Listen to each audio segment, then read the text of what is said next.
problema kasi sa inyo, kapag sobrang bait ng tao, akala nyo tanga. Pag lagi kayong pinagbibigyan, lagi kayong pinagmamalasakitan, lagi kayong iniintindi, akala nyo uto-uto. Hindi nyo alam, may mga tao lang talagang mahaba ang pasensya sa mga katulad nyong makikitid ang utak.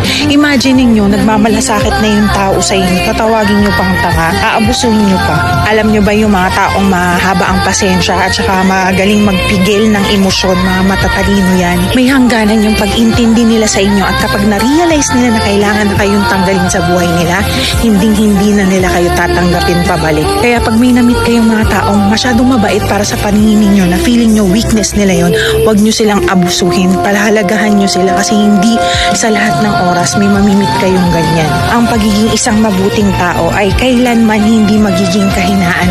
Pinagpapala ng Diyos ang mga yan. At kayong mga abusado, tingnan nyo, lagi kayong napag-iiwanan.